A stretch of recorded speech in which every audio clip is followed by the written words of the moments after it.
Bueno, entonces para solucionar este tema de la familia, que estaba tan desquiciada, ellos exaltaron, como dijimos, eh, se preocuparon mucho de educando a los chicos y darle importancia a la celebración del matrimonio. Eh,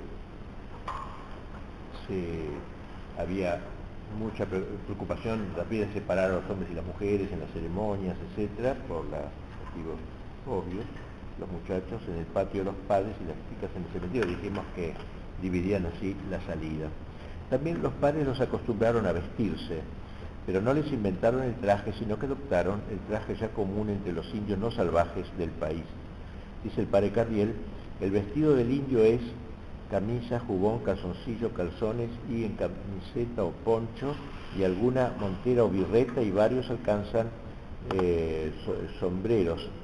Bueno, eh, andaban descalzos, de pie, eso los padres le dejaron así, y algunos usaban medias y aún variedad de colores, pero más por ceremonia que por abrigo, dice, ¿no? Zapatos y medias, dice el Cardiel, usan solamente los monaguillos en su oficio, los danzantes cuando bailan, y los cabildantes y los oficiales de milicias en la fiesta del patrón del pueblo y otras principales, y en sus alardes, y entonces usan también casacas, toda la moda española y con vestidos de algún precio. Bueno, a las indias le hicieron vestir también un camisón largo de lienzo o algodón, y así, a través del traje, hicieron también una docencia en muchos sentidos. En cuanto a las habitaciones, dijimos antes cómo vivían en galpones, que eran en realidad ranchos, chozas grandes de barro y palos techados de paja, y que se iban agrandando a medida que se juntaban familias y más familias, hasta ser casi un pueblo. Los padres trataron de hacer desaparecer esa forma de habitaciones, que eran pestilenciales por otra parte, y dañosas a las buenas costumbres. Y así en una de las cartas anuas que escribe el padre Roque González, hablando de San Ignacio Guazú, dice, aunque entendimos que no lo tomarían bien por quererles quitar ese tan antiguo uso de sus antepasados, no fue así. Antes lo tomaron muy bien y están muy contentos en sus casas nuevas, a las cuales se pasaron aún antes de estar acabadas, por estar holgados y anchurosos y contar, como dice, cada gallo, no sé qué será, o sea, que cada uno hará lo suyo. Sin embargo, eh, fácilmente volvían al instinto, ¿no? Si no se los custodiaba y se defendía el sentido del hogar familiar, volvían a lo instintivo, a lo masivo, juntándose varias familias, de modo que siempre hubo que seguir atentos a esta evolución. Las casas de los indios se hicieron, ustedes han estado por ahí, ven cómo se hacía, ya lo conocen,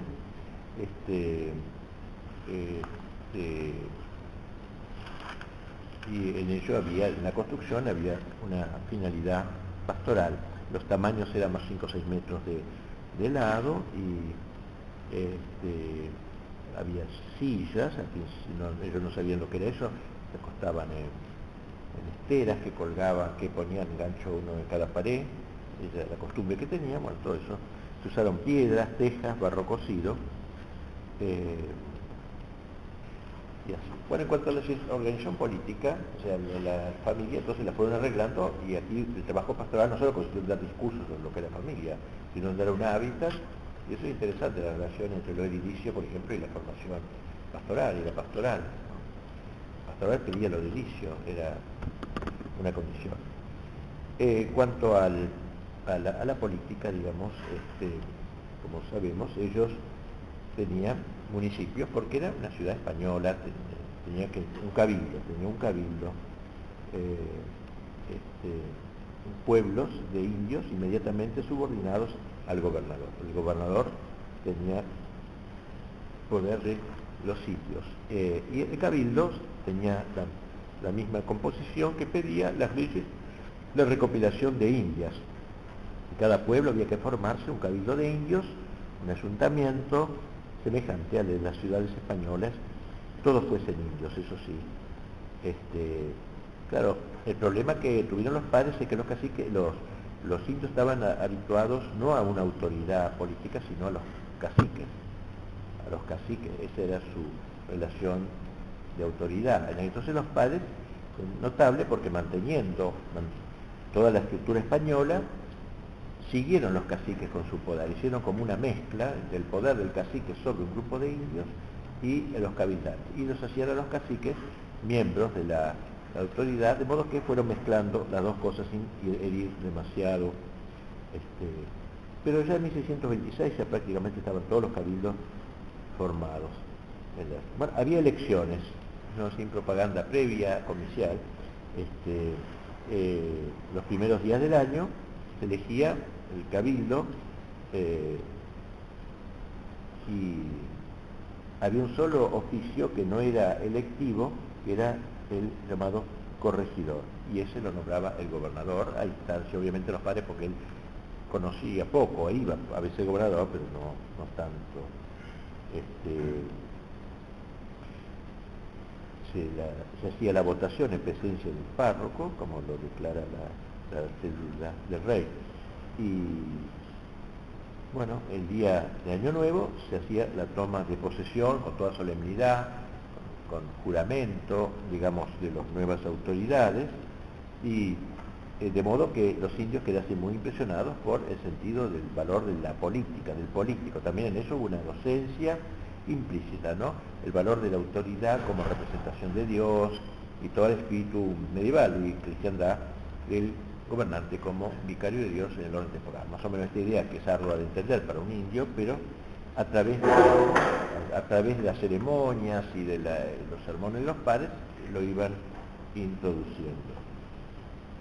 Bueno, el cabildo estaba formado por un corregidor, los alcaldes, había todos los puestos señalados, el alférez real, que era el indio encargado de llevar el estandarte del rey en todos los actos solemnes, en caso de combate también, los regidores que asesoraban al corregidor,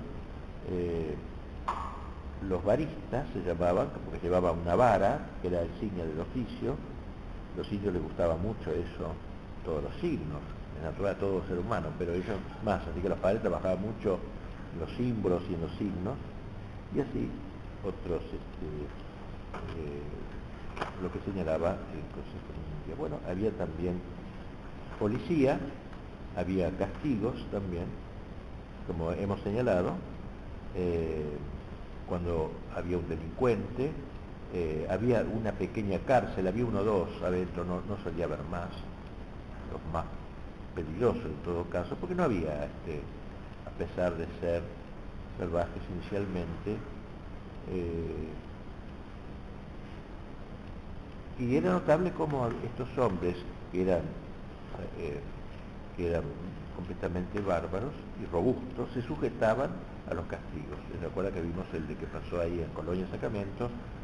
Que se sujetaban completamente. Por ejemplo, dice un viajero Gómez Freire, que viajó por ahí y escribió: estoy viendo al presente en este pueblo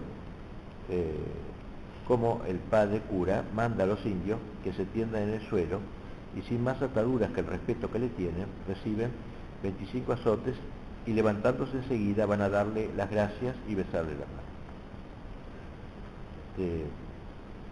Y así entonces el respeto por el sacerdote se robustecía siempre más.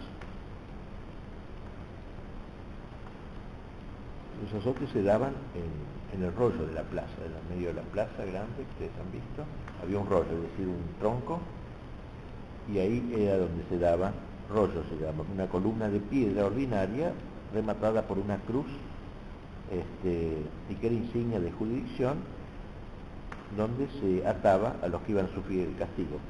Y en este pueblo, dice uno de ellos, rollo, San Ignacio Mini, que capaz de Cartier.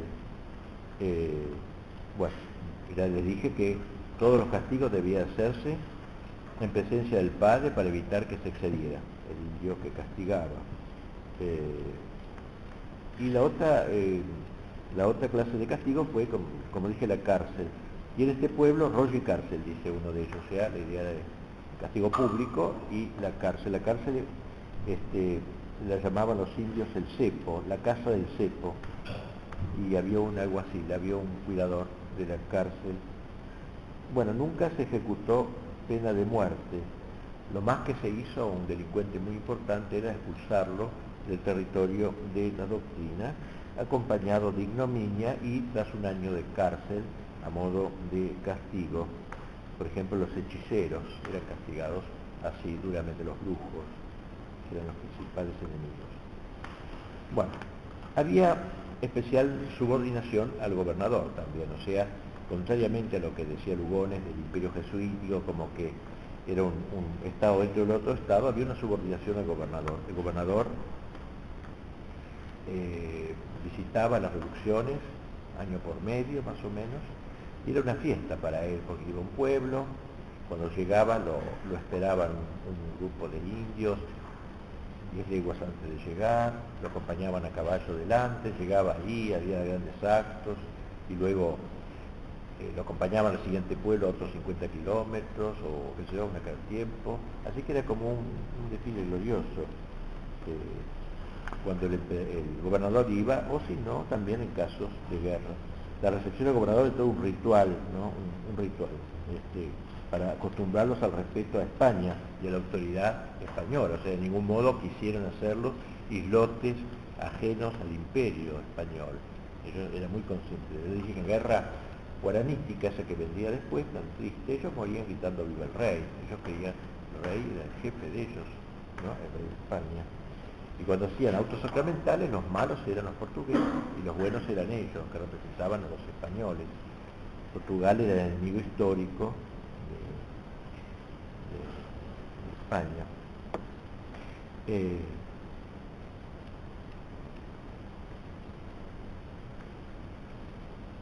Les permitieron los padres que hablasen el guaraní, que siguiesen hablando el guaraní.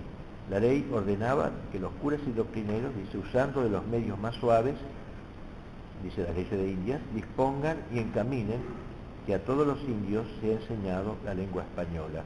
Ordenamos que a los indios se les pongan maestros que enseñen a los que voluntariamente lo quisieren aprender, como les sea de menos molestia y sin costa, sin gasto.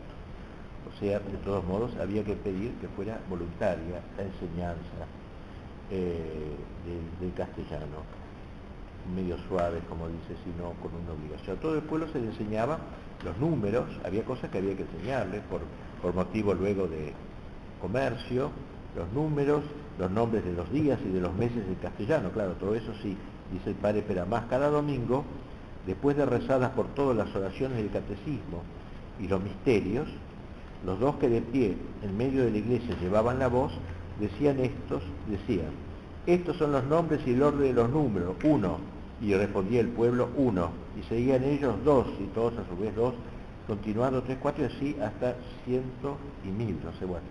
Después de esto, decían los dos que guiaban, estos son los nombres de la semana, domingo, repitiendo todos, domingo está bajísimo, ¿no? Pero ¿qué vamos a hacer? La única manera, así seguían los días de la semana, y luego estos son los nombres de los meses, el 1 de enero, todo repetido, enero, etc. Con lo cual se lograba, dice, que los indios desde niños se hiciesen familiares estos nombres y usasen con expedición de aquel modo de contar que falta en su lengua. Bueno, aprovechándolo así para las cosas de la religión como para el trato civil. Bueno, hablámosle los padres nuestro idioma y responde con el suyo. Pero los padres le entenderían. Hablar español, contestaban en guaraní. Al principio, ¿no? Instámosle a que nos hablen nuestra lengua. Responde que no es natural, suya ni del país. Bastante valiente, nosotros no es nuestra lengua. Bueno, y lo reprendíamos, le dábamos nuevas razones y aún nos enojamos porque nos consuela el hablar en la lengua nativa y nos cuesta trabajo la suya. Y después de todo esto, rara vez conseguimos el que hable en el castellano. Y si lo conseguimos al principio, recién llegados, después de algún tiempo ya no lo podemos conseguir. Cada día lo están viendo estos señores del ejército, ante quienes, por más instancias, hago yo, no puedo hacer hablar en español a los indios que lo saben. Bueno, así que en esto se ha calumniado a los jesuitas diciendo que les habían impuesto el español a rajatabla y prohibido el guaraní para imposibilitar toda comunicación entre indios y españoles. Entonces con eso había una muralla y quedaban ellos dueños y señores de la situación, de maquinación, digamos así. Bueno. Es interesante que cuando Felipe II ordena al gobernador de la provincia de Buenos Aires, o sea, de Asunción, la enseñanza del castellano a los indios, pone como fundamento para esta disposición un motivo religioso perteneciente a la conversión de los indios a la fe católica, que los reyes de España siempre ponían en primer término. Dice Felipe, porque se ha entendido que en la mejor y más perfecta lengua de los indios no se pueden explicar bien, ni con su propiedad, los misterios de la fe, sino con grandes ábsonos e imperfecciones. Es claro el tema Trinidad, por ejemplo, cómo lo expresan, ¿no? Y así, términos que es imposible que en la lengua se expresen. Bueno, en ciertas lenguas indias no es remedio bastante por ser grande la variedad de las lenguas y que lo sería introducir la castellana como más común y capaz. Osmando, este es el rey de España, ¿no? Y por el hecho de que había distintos dialectos y de una lengua que unificaba. Así que también el tema religioso tuvo importancia en esto. Bueno, varias cosas de bien lo vamos ampliando porque poco el tiempo. Había un vasallaje al rey, había, como dije, un tributo que era mínimo, pero que era un símbolo también para el indio, que sabía que había un rey, que había que entregar un tributo. Era una capitación, o sea, un tanto por cabeza de cada uno de los vasallos se cobraba ese impuesto. Y también la milicia, ¿no? Se trabajó la milicia, o sea, los guaraníes tenían dotes militares, ya sabemos que ellos naturalmente habían sido los que habían conquistado todos los territorios en que vivían, desde Venezuela hasta la Patagonia. Los guaraníes eran los vencedores y estaban en los mejores lugares, por eso se ve así. Y una gran inclinación a la guerra. Bueno, la palabra guaraní significa guerrero, así que eran natos, guerreros natos. Como aplican ese nombre como distintivo de la nación.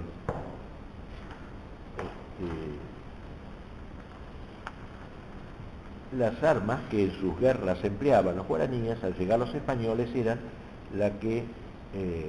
las flechas, eran masas, obviamente no había pólvora, ni trabajaban el hierro. El arma principal, que eran las flechas, se construía de madera, poco pesada, y para la punta ponían espinas de peces, las espinas más duras de los peces. Tenían también como tipo de boleadoras, piedras que tiraban a 60 con una correa de 70 centímetros que las unía, y con eso también tenían también la llamada macana, que era por el estilo de la clava, una clava, un trozo de madera dura, de unos 7 decímetros, 70 centímetros, y que se adelgazaba en el medio y engrosaba en los extremos. Y en uno de los extremos, que servía de empuñadura, se acomodaba la mano con una soguita y le daban con eso. Con eso así lo mataron al padre Roque González, ¿no? Con una macana. Armas de fuego obviamente la tuvieron cuando los padres jesuitas lograron el permiso del rey de España para armarse por el problema de los bandeirantes, San Pablo, que venían, los mamelucos. El padre Montoya, Ruiz de Montoya, fue el que logró esto, porque el rey no tenía muchas ganas, tenía un poco de miedo que se armaran los indios. El padre de Montoya le explicó que iban a tener las armas bajo el garage, bajo control, y que solamente caso de emergencia lo sacarían, etc. Y con eso el rey autorizó.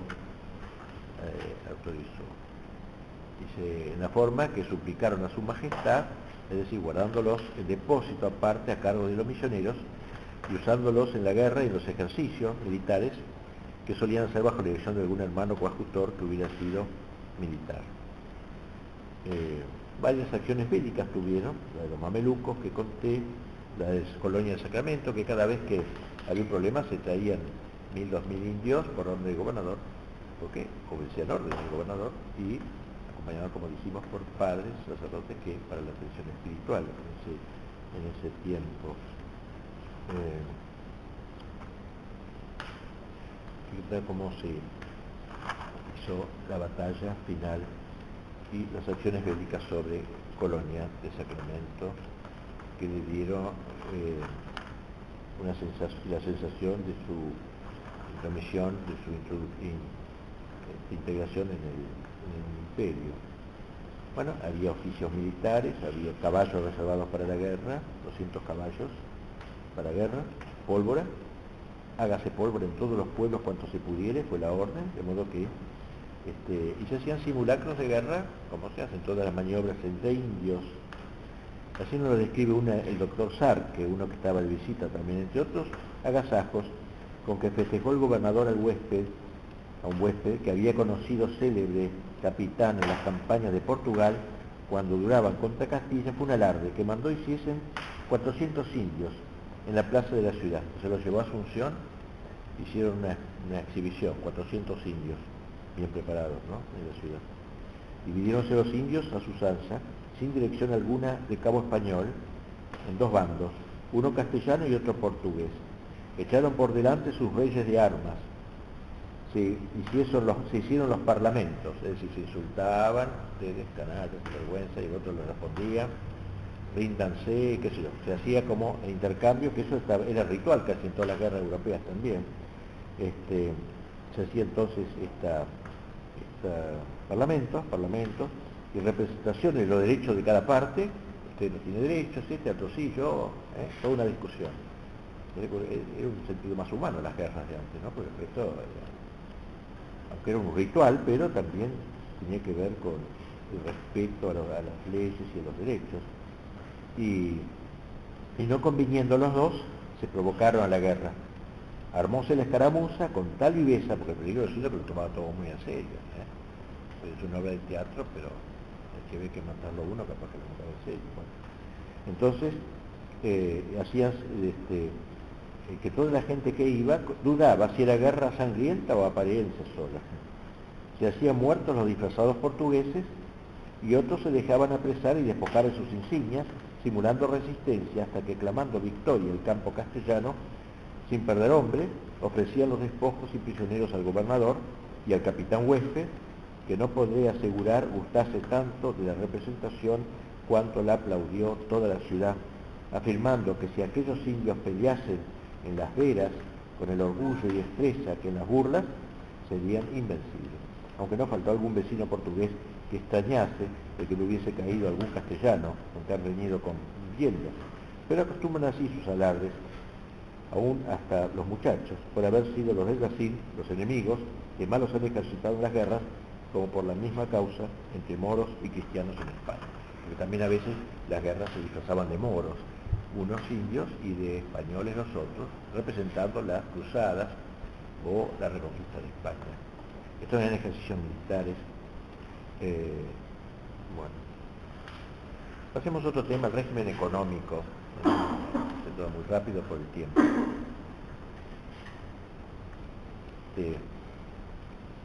La agricultura fue lo principal, ¿no? En realidad,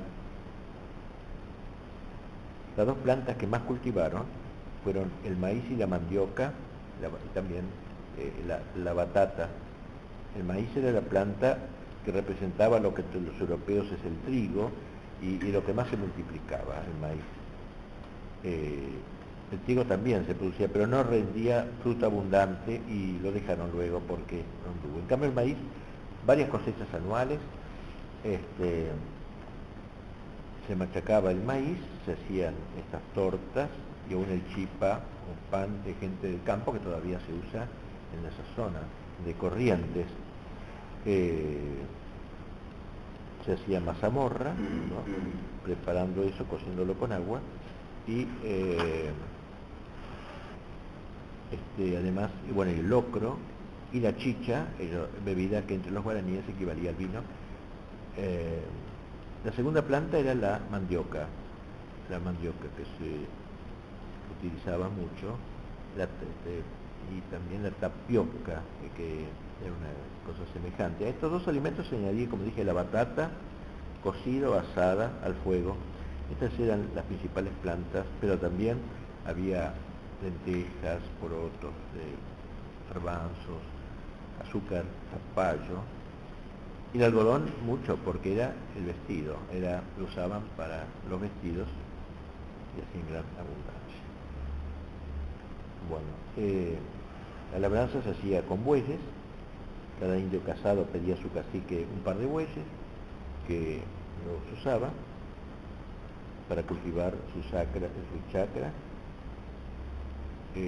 Bueno, y también la yerba mate. Solo los guaraníes la conocieron. Y también por las propiedades medicinales lo usaban, por ese instinto que tiene la gente salvaje a veces de acertar qué planta sirve para un dolor u otro, algo por el estilo. De modo que también los españoles que empezaron a usarla, y aún los portugueses en Brasil. Un hermano enfermero dice que él le servía para la diarrea, no sé si es así, cuando el indio tenía diarrea, o la insolación, mate frío, lo que llaman los tereré. La yerba le permitía al indio caminar largo tiempo. Es algo parecido a la coca, porque la yerba tiene algo semejante, ¿no? Mateína, creo que se llama mateína, así como cocaína, ¿no? Cafeína, o sea, excitante, un poco excitante. Entonces, claro, esto es peligroso, ¿no es cierto? Porque los explotadores lo usan para que trabajen hasta reventar, ¿no? Bueno, los padres lo hacían con sentido cristiano, pero les permitía trabajar mucho tiempo, caminar a veces días enteros, sin sentir apetito, vamos a decir, ni decaerse las fuerzas, como sucede con la coca. La yerba era un alimento, se tomaba en el mate. Los indios solían aplicar la boca tragando juntamente el agua de la infusión y la hoja del mate. Tomaban los indios el mate cimarrón, nunca con azúcar. Los europeos, españoles que empezaban a acostumbrarse, le agregaban azúcar en general.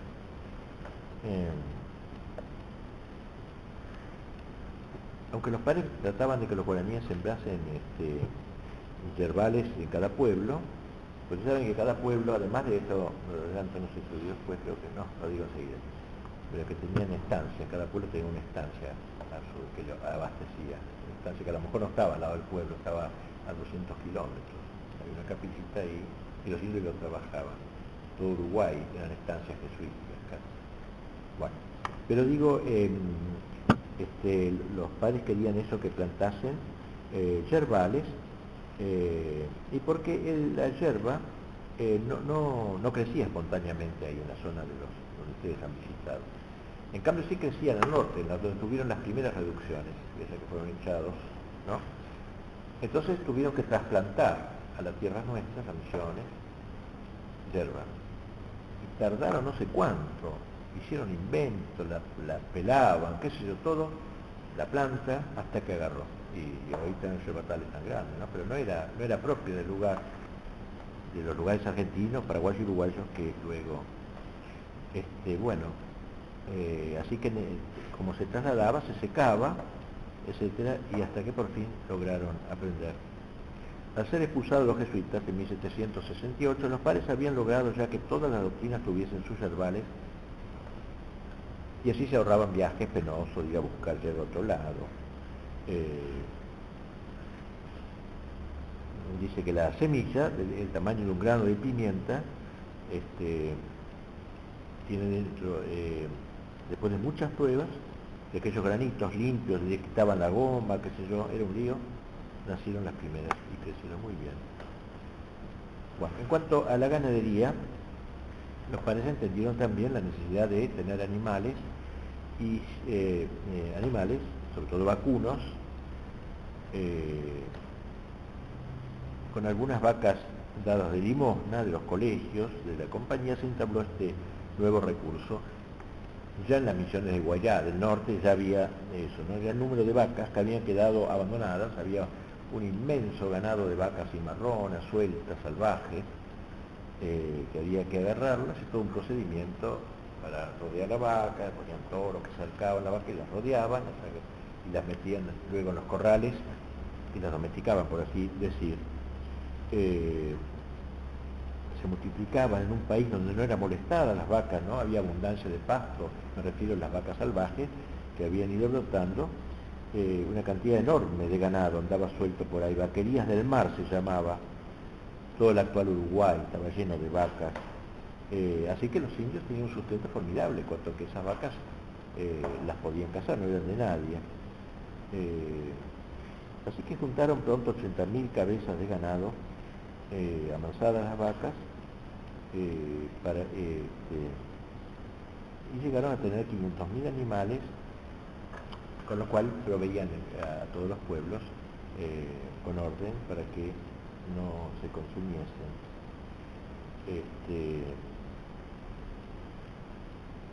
Aquí cuenta como un padre cómo se hacía, ¿no? La caza, se iban a los campos, donde estaba el ganado cerril, llevaban consigo una pequeña cantidad de vacas mansas que colocaban en una colina, de modo que fácilmente pudiese ser vista de las salvajes. Y guardando esta tropilla quedaban unos cuantos a caballo. Los demás se esparcían para rodear y asustar las vacas salvajes.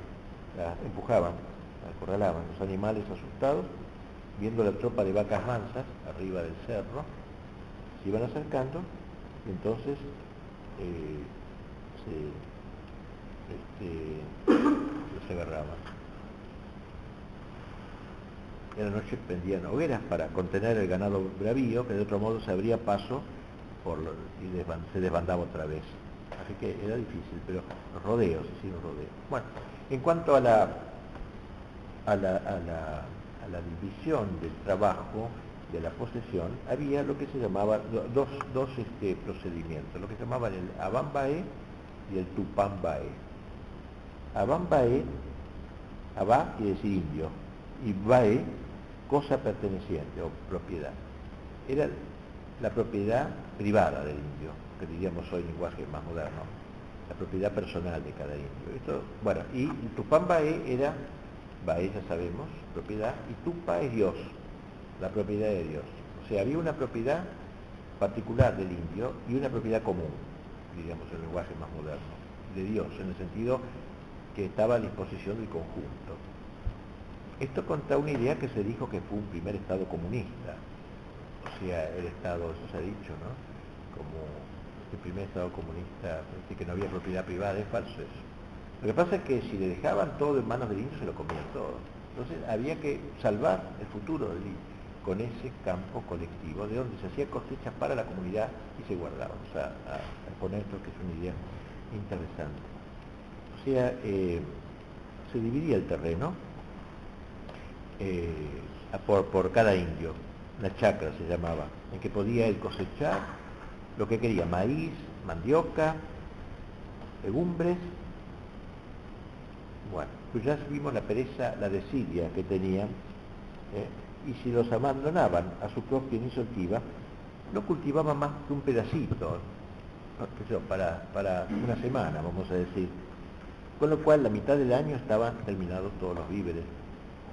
Y para evitar este daño, que hubiera sido la ruina del pueblo, se señalaban algunos indios de los principales, como alcaldes, que eran con un título como que vigilaban, recorrían las chacras de cada uno y observaban si la habían hecho bien. Y bueno, eso era importante, era como niños, había que educarlos en este trabajo que no tenían ni idea. Si no era así, si andaba ocioso y paseando, se lo retaba, después se lo castigaba de alguna manera, el azote famoso, y castigado prometía hacer como debía su cementerio. Y así poquito a poco lo fueron educando para esta propiedad privada. Era una de las tareas del cura salir a recorrer también a veces el terreno donde se hallaban las chacras particulares. Entre Corpus y Navidad era la época del trabajo, labrar, sembrar, cosechar, se señalaba las épocas del trabajo, y recogida la cosecha, la traían a sus casas, donde le dejaban los padres que guardasen lo necesario para 2 meses, porque si dejaban más se lo acababan todo. se lo comían todo, ¿no? Y lo demás había que meterlo en una bolsa, en bolsas, sacos o bolsas, y con el nombre propio del dueño, la llevaban a un almacén común. Había todo una gran almacén inmenso, grande, común, todo con los nombres de cada indio. Era propiedad del indio, pero no se lo dejaban, así nomás, hasta que no lo necesitaban realmente. Y ahí lo iban a buscar cuando consumían lo ya guardado. Este arbitrio remedió el daño que se seguía de la imprevisión de los indios a veces, imprevisión, y la voracidad otras veces, por no guardar medidas ni comer, etc. Se imponía en cuanto al Tupambaé, que era la otra propiedad, la propiedad común, era la hacienda de Dios, hacienda de los pobres, lo llamaban ellos, o sea, de los necesitados, ¿no? De los que en algún momento estaban requeridos. Campo común, con frutos, hacienda. Se llamó Tupambaé porque servía también para la reparación de las iglesias, la piedad con los desvalidos, con los pobres. Por eso Tupá, la casa de la propiedad de Dios. Eran los mejores terrenos casi del pueblo, grandes terrenos también, para que dieran en abundancia los frutos. El modo de cultivar esta propiedad no fue siempre el mismo. A veces se empleaban un grupo de jornaleros, se escogen, dice, los indios que más saben de labranza y los sobrestantes de mayor capacidad y más diligentes que atiendan al beneficio de la tierra, cultivo de los sembrados y buen cobro de los frutos. A los que trabajan en estas sementeras del común se les paga un jornal junto con los bienes del pueblo. Bueno, digamos, seguimos.